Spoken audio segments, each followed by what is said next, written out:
Hello everybody, welcome back to Newcastle Fans TV. Here it's finished at Selhurst Park. Crystal Palace 0, Newcastle United 0. 15 games unbeaten Newcastle United. Oh, we should be as happy as Larry Samuel there, but we're not. Tinge of frustration, isn't there, tonight? Very frustrating in the final third. And there's been a bit of that since we've come back from the World Cup. Something's not really clicking in the final third. I mean, look, amazing defensive record, amazing defensive performance, great save from Pope, great to be back up to third in the Premier League, and a fantastic season so far. But there is a couple of issues that maybe we need to sort in the transfer window. We're still a winger short, which I've been saying since the start of the season, and just something's not really clicking for me. No, there is something missing. And look, I'm just looking at the highlights behind me now. We've had 16 attempts on goal today, Sam. You can't say we haven't created chances, but Guaita, I don't think's really had to make what I would call a difficult save. It's been quite comfortable for him. We've had so many chances knocking on the door. It's very much a missed opportunity. I put the title as 2 points dropped. It certainly is 2 points dropped today. Of course it is. What's frustrating is Palace has probably had the best chance of the game, forcing a save from Nick Pope, because all of our efforts on goal were straight at the keeper. And it shouldn't have been that way. We had so many corners for which it was bland. There was nothing going to happen from them corners today. And we had about 14 corners. It was ridiculous. Wilson didn't look like scoring. Huffed and puffed, did the donkey work, but no, it just wasn't clicking for me. The last pass wasn't there. I think now is a good time, starting Tuesday, to give the starting 11 a bit of a refresh and bring Maxi and Isak back into the fold from the start.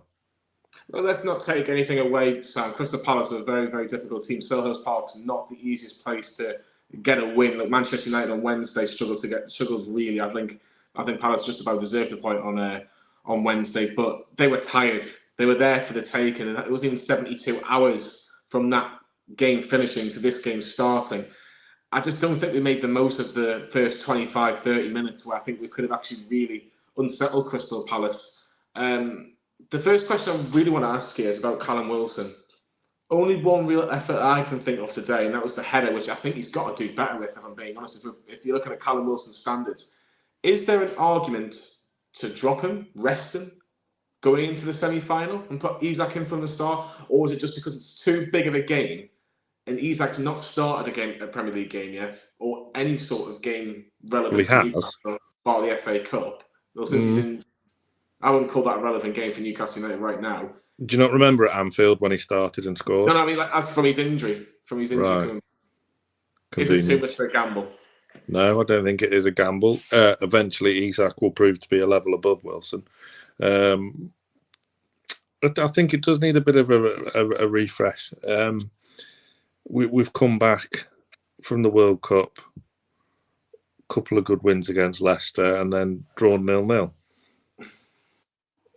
Something like defence, amazing, but there was a few headers that were poor. Botman could have had a better go. Cher could have had a better go from an aerial perspective. So, yeah, frustrating. And look, it's not a bad point, all things considered, but it's still a bit of a disappointing result, really. I mean, this time last season we were coming away with a point from Palace and going, oof, that'll do, because they peppered us. We needed a real divine inspiration from Callum Wilson to get any sort of game there. I think that was Graham Jones's first game, I think, wasn't it? I could be wrong, but yeah, it was a real frustrating day, and there's some creativity issues. I still don't like Joelinton on the left. He should be in the centre of midfield, and Willock. Some people might say he was superb, but the final ball, you can run and beat a man all you want, but if the final ball's no good, it's a waste of time. So he was superb up until the final pass. I don't know how many assists he's got this season, but it should be more. Yeah. I was just going to say Joelinton on the left did have Newcastle's best opportunity really from the first half. He was in a fantastic area. Keeper. and it's straight at the keeper. Sometimes with Joelinton, you almost want the chance against Leicester where he has no time to think about it and he puts it away. Because I'm thinking, just get it on the right-hand side of the goalkeeper. There's so much space. But I think if you ask him to do that, he would do that in a training ground. But in a match, it's just, I think he thinks about it too much. But I felt like Newcastle had so much like space and time, especially in the second half. Miguel Almiron had so much space and time. Just wasn't his day in terms of the final third. I just thought he was lacking something. And then the argument will come back to transfers, which we'll mention about towards the end of the video, Sam. But first half, Crystal Palace barely knocked on the door. We'll talk about the Pope save later, but that defence is just so settled. It's so settled, and especially first half. What, a header from a corner? Maybe was the best that Crystal Palace got?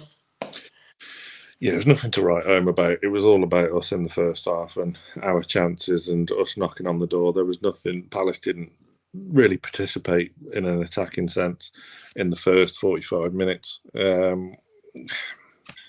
It was one of them, like you say. Joelinton had a decent chance, but he's not good with finesse for a Brazilian. Joelinton is power, brute force.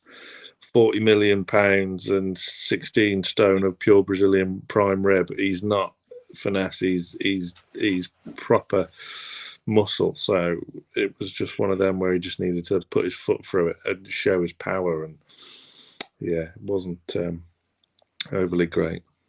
What's your opinion on Bruno, Sam? I thought today, first half, Palace put so much like pressure on him not to lose the ball. Like, there was times that not to let them dictate the play, rather. I think there was times where he was really caught in possession a couple of times, particularly in the first half. Second half, not as much. But the question was he rushed back?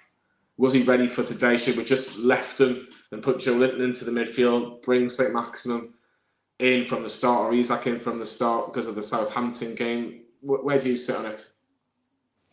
If the club's medical staff says he's 100% fit and ready to play, what are you going to do? Not play him? So if they say he's fit, he's fit.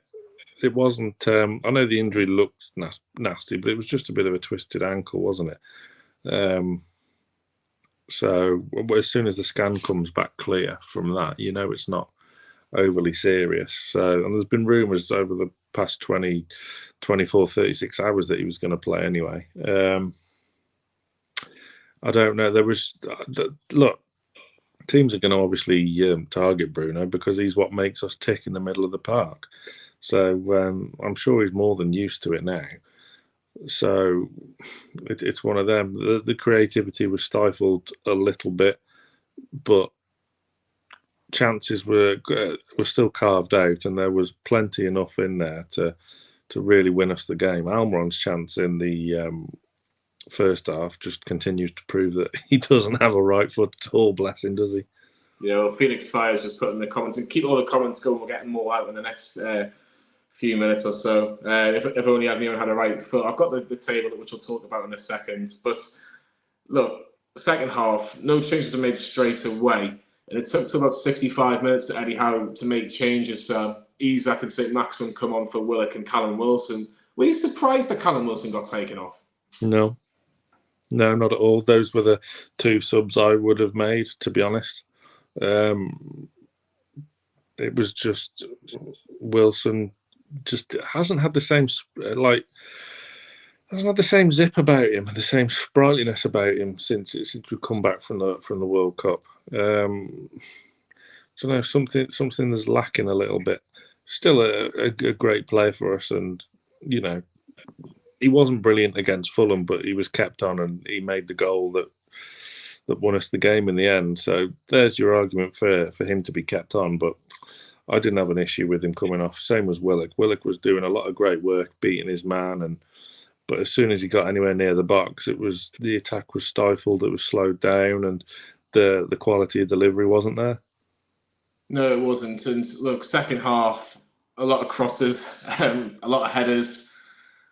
I felt that Newcastle were edging closer to getting some sort of goal, but they just kind of ran out of steam. Saint-Maximin had a really good opportunity. It wasn't for a really bad first touch in the box from Jacob Murphy's cross, whereas Isak just missed at the front post. that was probably the best it got for Newcastle, really, that I can remember. Unless you can think of something, Sam, off the top of your head. No, I was gonna ask you a question actually. With the way we were playing, a lot of headed chances, a lot of crosses into the box. Do you think we would have won that game if we could have brought Chris Wood on? There's an argument. There's certainly an argument. The thing is, though, how many goals did Chris Wood actually score with his head for Newcastle in the Premier League? I can only think of one. Southampton away. Yeah, that's the only one I can think of. But I don't know. He's an option. Tranmere. Did he score Tranmere? Yeah, but I mean, like in the Premier League, like he only scored one goal with his head. Well, don't diss the mighty Tranmere Rovers. I certainly won't, because we might be looking back with that with great fondness if everything goes according to plan. But look at the league table there. Look, we're 6 points clear of 5th place, which is amazing, really, considering, I don't know, we were probably 6 points off safety this time last year. Something along those lines. Whereas we're 1 point off safety now. So it's still think we need another win to make sure we stay up, Sam. I think we'll be okay, to be honest. 39 points usually keeps you in the Premier League, doesn't it? So there is work to be done if we're going to sustain like this constant charge now, and it needs some fresh blood. I mean, remember when we were kind of in and around this place under Pardew, we brought in Cisse in January, and that just added another dimension and saw us through to the second half of the season. We need to do something similar this month, and times are ticking. So it is a risk, like Howe said in his presser on Friday. It is a risk letting a striker go. All right, it is only Chris Wood, and Chris Wood's not the best, and was never going to be a player for the future. But it's a player nonetheless that adds a different element to the team. Overall, did a good job for us, and we've let him go. And it's a risk if we don't replace him with another quality member of the squad. So there's a lot of work to be done by Mr. Ashworth before the end of the window. One player that didn't have a lot of work to do, Sam, but probably made the most important bit of work when needed, was Nick Pope. What a save from Mateta, and he hits it so cleanly, so well. And this for me, this is a sign of a fantastic goalkeeper, when you have not a lot to do and you have to pull a save out of the hat like that. I think is it save of the season? I think it's that good because of how quick it comes at him, and he gets a good handle with it as well. So he proves that his reflexes are certainly on point. Yeah, I've nothing to add to that other than world-class save, because that's what it was. I heard the Soccer Saturday panel were saying before the 3 o'clocks kicked off earlier this afternoon whether Nick Pope's in the top 10 goalkeepers in the world with saves like that, after, like you say, not being very busy at all. That's superb, and it is a back five. Oh, fantastic defence, isn't it? So you've got to include Nick Pope in that for moments like that. And he's done it plenty of times this season when called upon. And a few times where he's not been busy whatsoever, but there's a moment in the game where the game's on a knife edge and he's kept us in it. I think of Chelsea at home from Conor Gallagher. I think of Brighton away. And yeah, superb shot stopper. Yeah, it certainly was. It was an unbelievable save, and look, it's got Newcastle a point when you look at the balance of it, where Newcastle really haven't had to make it. Newcastle haven't really made a real shot on target, if you like, in terms of Guaita really being troubled. But look, it finished 0-0, Sam, and you're quite right. Look, the table doesn't lie. Newcastle are still unbeaten in 15. We've only had one defeat all season in the Premier League. It's a remarkable club record. Amazing. It's a record. Like, look, if you look at that. Like, I know there's a lot of draws in there now, 10 wins, 9 draws and 1 defeat this season, but we are very, very difficult to beat. Tottenham take on Fulham on Monday night, so you'd want a Fulham win, because I don't think Fulham can keep it up in terms of really putting the pressure on the top 4. I think Spurs could be Spurs. I think they could be a bit Spursy. They could drop points at Craven Cottage. They're playing well. We only just beat them last week. In terms of the top 4 race, is it a good thing that these cup games have come now? Because no one's going to talk about it for a little while. Our next Premier League game is 2 weeks today, but West Ham United at 5:30. So all the focus will be on the cup game now. Yeah, I mean, I was going to say West Ham could have a new manager by then, but after their win today, they probably won't. So, yeah, the cup now, which is our next two games, as you rightly say, is the main focus because we all said we'd rather a cup than top four. So this is it. It's a huge, huge, huge 10 days ahead now. Southampton on Tuesday, and then back at home the Tuesday after. It's massive. So will we get new players in by the deadline day, which is the day of the second leg, of course? I really hope so.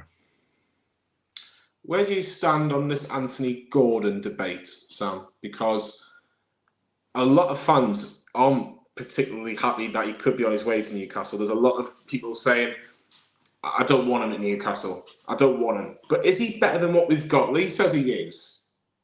But I don't know whether I'll be paying the £50 million that Everton want for him. I think for a player of that value, you need to not just say, okay, is he better than Jacob Murphy? Yes. Okay, well, he's improving the squad. But what you need to be thinking of now is he better than Almiron? Is he? The Miggy we saw pre-World Cup, no. The Miggy we've seen since the World Cup, 50-50. Anthony Gordon didn't come on for Everton today against West Ham. If he's that important to Everton, well, I don't think he is. I don't think he's been having masses of game time of late. I think he's been very in and out of the side all season. But the worst thing that can happen now, from a Newcastle perspective, if that's the player they've targeted, is if Lampard gets sacked and a new manager comes in, because a new manager may come in and go, "Oh no, we're keeping him. He's vital for us." So I don't know. If we sign him, then he gets my 100% support because he'll be a Newcastle player. Would he be my choice? No. Who is your choice?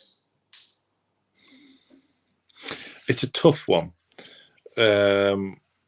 because there's options that you can go for. Do you go for an out-and-out winger, a more creative type, or do you go for a winger who is more forward-thinking, as in like a more of a striker winger, if you know what I mean? Diaby, I can't see happening because they quoted Arsenal 80-odd million, so I don't think that'll happen this month.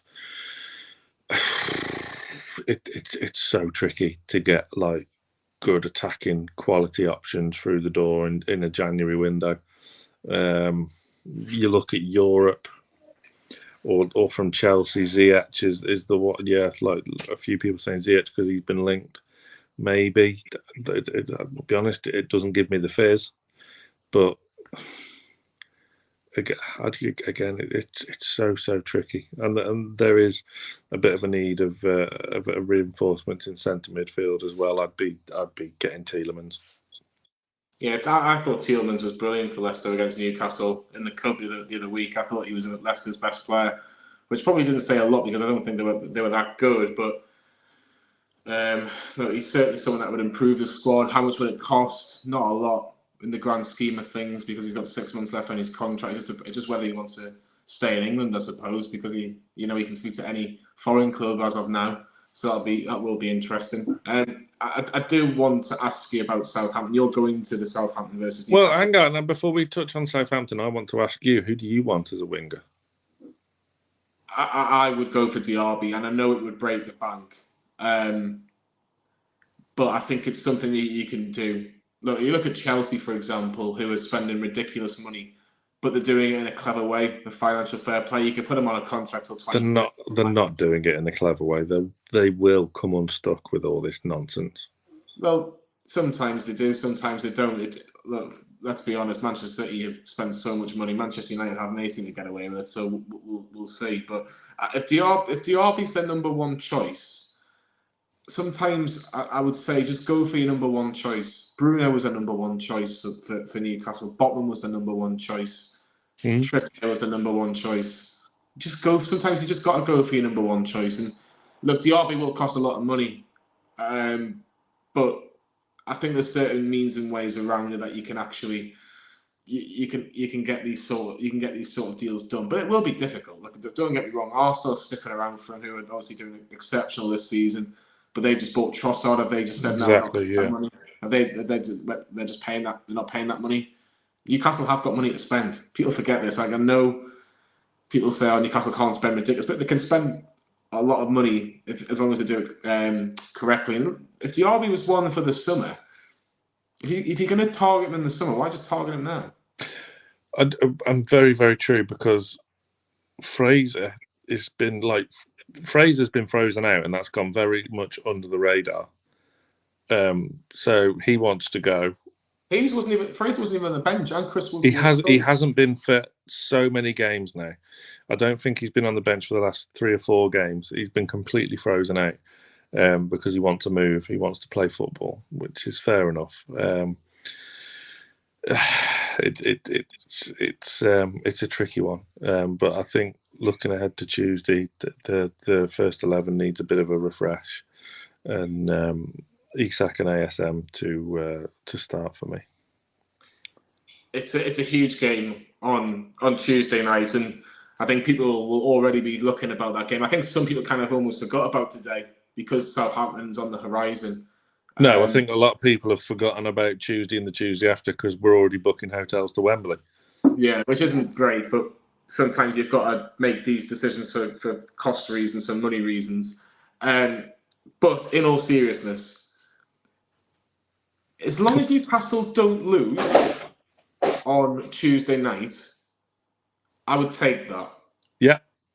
And I know that sounds ridiculous, because if you look at the screen now, Southampton at the bottom of the league, they've just lost at home to Aston Villa, which doesn't matter. It's a cup semi-final. Don't matter. Doesn't matter. Will Southampton make it? My question was, though, will Southampton put a weakened team out, or will they make changes? Because putting a weakened team out in a semi-final, are you high? What's more important than Southampton, the League Cup or staying in the Premier League? I don't know. They can do a Birmingham City and play Europa League in the Championship. Imagine that, playing every Saturday, Tuesday, Thursday, Saturday. I don't know. I can't see them putting out a weakened team. Jesus, you're in a semi-final, and if you're gonna, the 2 points off safety, Sam, and you look at the table. Everton, all over the place. Bournemouth can't win for love nor money. Wolves, I think, will be all right in time, but they're not beating Man City tomorrow. Leeds still rate their manager. West Ham only got the first win since October today. They need to stay in that division. Yeah, but they've made it to a semi-final, so why would you start putting a weakened team out now? You've just beaten Man City in the quarter-final. So, look, you go there looking for a win. Of course you do. But if we don't get the win, it's vital not to lose, because nothing can be won on Tuesday, but it can be lost. So be sensible about it. A win or a draw would be lovely, and finish the job off at St James's, and then we can discuss Wembley, which we already do anyway, but you never know. What's your starting 11 on Tuesday? Just 2 changes. I would put Maxi back in on the left. I would put Joelinton back in centre midfield. I'd play Isak up top instead of Wilson. Who do I take out of the midfield? I would take...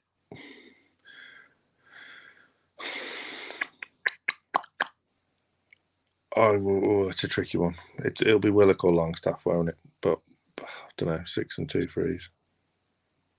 6 and 2 threes. Let's quickly move it back onto tonight before we wrap things up. Kieran Trippier was given man of the match for Newcastle, or man of the match by Sky Sports. Is he your man of the match tonight? He was broadly fine. I don't think anyone really stood out tonight on either team. We forced the vast majority of the game. I suppose it has to be one of the defence, doesn't it? A clean sheet, but then there wasn't any one player screaming out to me saying, "Oh, superb today." It's fine. No, Trippier's not banned for 1 game. The 5 yellow card rule doesn't apply now because we've played 19 games. So that's gone out the window. So don't worry, young Andy. Don't worry. Yeah, there's an argument for Share. There's an argument for Botman. Can't get. Yeah, it's fine. There was no one really that stood out in a game that, let's face it, is fine, but it was still disappointing.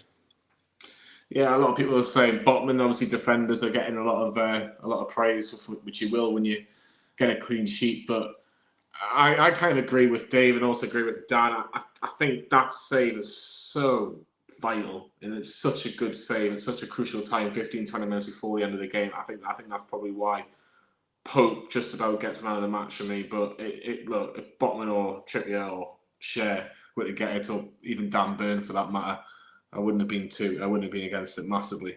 From Eddie Howe's point of view, he will say his 2 points dropped. Actually, I'll tell you what, Sam. Just talk about Southampton. I'll see what he says on Sky. I was going to say I can't put the sound on. Just talk for 30 seconds. I thought we played very well. You're going to mute yourself then, Johnny, so we don't get done for copyright. Honestly, yeah, it was 2 point drop today, wasn't it? Of course it was. Things from an attacking sense do need to improve, and the winger situation is a very interesting one, because as I said earlier, we needed one in the summer, an additional one, which didn't happen, and we weren't even linked to one in the summer really, other than Diaby, but that petered out and fizzled out before the end of the window. It's really tricky because like Chelsea are mopping up every decent player in Europe at the moment in an attempt to salvage their pretty rubbish season so far. El Shitico finished 0-0 at lunchtime, of course. I don't know. I'm going to have a think about who I want in the wing, because Isak was my first choice for the striking department, and I got him. So maybe I'll have to have a think.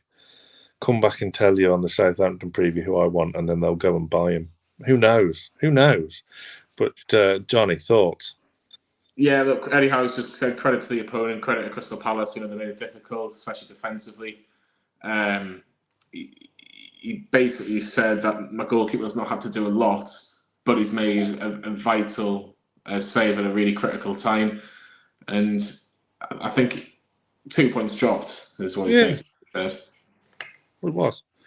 It was, but we didn't have that chance where it was there on a plate, surely must score. It all came from headers that were just straight at the goalkeeper. So yeah, it was a bit disappointing. But look, let's not get away and detract from the season we're having. It's still absolutely fantastic. So, but we've got to analyse this game by game, and it was still disappointing. With or without a takeover, a draw away at Palace isn't always ideal, is it? No, certainly not. Just the last thing, obviously, you talked about El Shitico. Obviously, Chelsea, Liverpool drew at Anfield. It was a really poor game, actually, to be honest. It was a disappointing result. I wanted both teams to lose. Yeah, well, the draw was a perfect result because it kind of gave Newcastle a free shot at Crystal Palace if we're looking at Liverpool and Chelsea as big targets along with Tottenham, and that's no disrespect to Fulham or Brighton or Brentford, but you have to look at historically at that, and they're now 10 points behind Newcastle now. So Chelsea have played the same games. Liverpool have a game in hand. I think that game in hand's against Chelsea, if I believe it or not. I know Chelsea played the same games, but I think that game in hand for Liverpool is against Chelsea.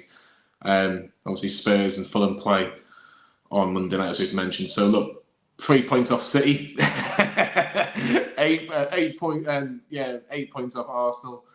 Last question, Sam. Are Newcastle still in the title race? Not for me, but you never know. If Man United are in the title race, then so are we, aren't we? So we shall see. We might know more tomorrow after Arsenal play Man United, but I'm looking at the Carabao Cup before I look at the Premier League. Do you not think it's funny though, Sam? Yes, I do. No, in all seriousness, that if you ask Newcastle fans who they want to win tomorrow, if some people say with Newcastle in the title race, they'll want Arsenal to win tomorrow, isn't it? I want Arsenal. Hands up, I want Arsenal to batter Man United tomorrow. I hope they do. I hope they win. but it will be an interesting watch, to say the least. But look, I mean, our free-flowing goals that happened earlier in the season has kept and obviously our rearguard action as well, but our goal difference is so healthy, probably the healthiest it's been since the days of Sir Bobby, because I think the season we finished 5th, our goal difference was only like 5 or 6 or something like that. So yeah, we just need to get back to finding the back of the net. I'm sure we will. I'm sure we will, Sam. And the next chance we can do that is in the Carabao Cup semi-final, first leg at St Mary's. There's a few of us down there on Tuesday night. Sam will be there, Lee will be there, Harry will be there. Don't think Carl's there, but Josh Banyard will be there as well. So if you see any of us, make sure you come and say hello and tell us how nervous you are about Newcastle being in a semi-final, their first semi-final of a cup competition since the FA Cup in 2005. Good nerves. It's good nerves. It's nice to be. I'm nervous. I'm excited. I'm terrified, but in the best possible way, because normally we're nervous and terrified because we're in a relegation dogfight. So these are the reasons why you want to be nervous and excited and terrified, which I very much am. But I can't wait. Well, we've still got the last word to come for Crystal Palace versus Newcastle. There will be a vlog as well. Lee spending 5 days down the south coast. What a lucky man. You have all the reaction from Crystal Palace 0, Newcastle United 0. Newcastle are 3rd in the Premier League. So if you ever feel that you're down, that because we didn't beat Crystal Palace, just remember, Newcastle are 3rd and probably going to stay 3rd by the end of the weekend and probably for the next 2 weeks. Have a nice weekend, guys. Thank you very much for all your comments. Like and subscribe to Newcastle Fans TV. We'll just see you on Tuesday for that small game.